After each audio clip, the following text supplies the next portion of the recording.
This always made me laugh because it doesn't portray the gay scene in a very flattering manner, just six starved men looking for fresh meat.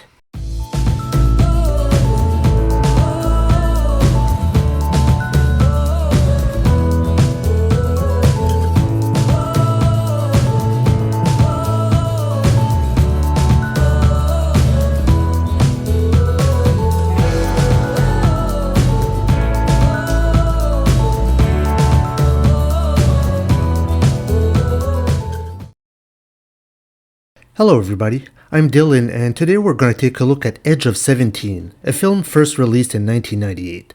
Not to be confused with The Edge of 17, that came out in 2016. There's no relation between the two films. So this film was written by Todd and David Moreton, who also directed the film. The production companies are Luna Pictures and Blue Streak Films, and the film was distributed by Strand Releasing. So Edge of 17 centers around Eric Hunter, played by Chris Stafford. He seems to be your typical high school teenager with a girl best friend / love interest named Maggie, played by Tina Holmes. I believe this story occurs in the mid-1980s. They both take jobs at this little restaurant at the fair. Their boss is the butch lesbian Angie, who's probably my favorite character in this film. And they also have a gay co-worker named Rod. So Eric and Maggie kinda have this awkward but budding romance where neither seems to make the first move. Soon though, Eric begins to have chemistry with Rod, but continues to mechanically flirt with Maggie because that's kind of the thing for a guy to do, I guess. Eric and Rod soon go on a sort of date, which evolves into a sexual experimentation. Rod disappears after this. Afterwards, Eric slowly changes his look, like bleaching his hair blonde, and even the clothes he wears change. His family doesn't like these changes. One night, Eric goes to the dance with Maggie, but Maggie gets asked out by another guy, leaving Eric alone. Eric eventually leaves and goes to a gay bar, obviously lost, and I don't mean physically, but in his mind. He calls Rod, who is away at college. Rod is surprised but tells Eric that he's back with his boyfriend and asks Eric not to call him anymore. So Eric hooks up with another guy but again gets dropped afterwards. Finally, Eric goes to Maggie's in the middle of the night and comes out to her. Her reaction isn't great. This is back in the 90s where coming out of the closet was like revealing you murdered a person. Reactions could get a little awkward and intense. But as Eric comes to terms with his sexuality, he becomes more colorful and flamboyant, much to his mother's dismay. There is a coming out scene with his mom as well, and this film does have a decent ending, at least your main character doesn't get blown up. The themes for this film revolve mostly around confusion, self-discovery, and self-acceptance. Eric gets obviously confused about his place in the world. Being raised in a heterosexual world within a typical family, he makes a transition into the gay scene, where his former lesbian boss from the restaurant at the fair, now his friend, becomes kind of his motherly role model he needs for this new path of his. Obviously, Eric is on a path of self-discovery with the help of Rod, Maggie, and other gay men he meets. His road to self-acceptance is more difficult. I should say it's not so much difficult for Eric. He seems to come to terms with his sexuality just fine. But obviously he seeks validation and support from the people he knows the most, namely his mom and best friend Maggie.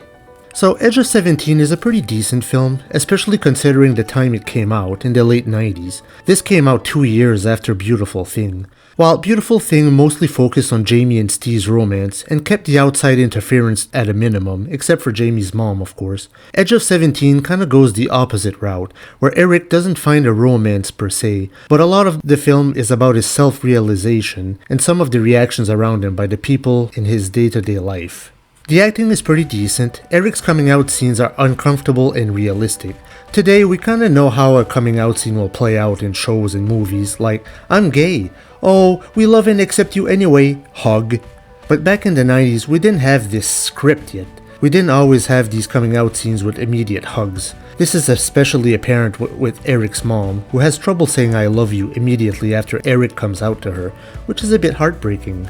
One thing I always found low-key funny in this film is, well, like I said, we see Eric's slow change in his appearance and attitude, and the family drama is very real and all that, but once he gets to the gay scene, he kinda gets chewed up and spit out, doesn't he? He always gets used for sex, starting with Rob before Eric even gets into the gay scene. This always made me laugh because it doesn't portray the gay scene in a very flattering manner, just six starved men looking for fresh meat. I always think, poor Eric, you came out of the closet for this. But let's be honest, it isn't far off from reality either. In my experience, gay clubs or bars have been a bit of a meat market. I'm not saying that to be negative or anything, it's just the way it is. I know, some very good people go there too. I've read some comments online, and a complaint I've seen about this film is some people felt the portrayal of homosexuals was very stereotypical. You know, as in the butch lesbian, or the effeminate gay guys, or flashy clothes wearing gay guys, men only out for sex, etc. Personally, this didn't bother me too much. In my experience, it's very realistic. When I go to gay bars, I do see a variety of people there.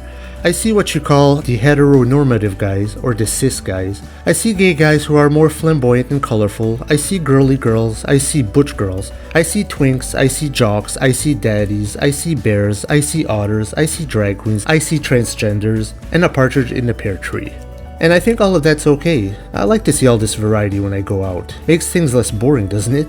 I think the complaints come from the fear that viewers would be led on to believe that if you're gay, you have to look or act a certain way. But I don't think all of the gay characters in this film are the same. I mean, Rod seems to be fairly heteronormative, with a few subtle touches that give away that he's gay. So, in short, I didn't have as much problem with the portrayals in this film. It's not like they're over-the-top cartoony. I've seen these so-called stereotypes in person. I say people, let people be themselves. Nothing wrong with that. As for ratings, Edge of 17 holds a rating of 6.8 out of 10 on IMDb. It has a rating of 80% on Rotten Tomatoes, so pretty decent scores overall.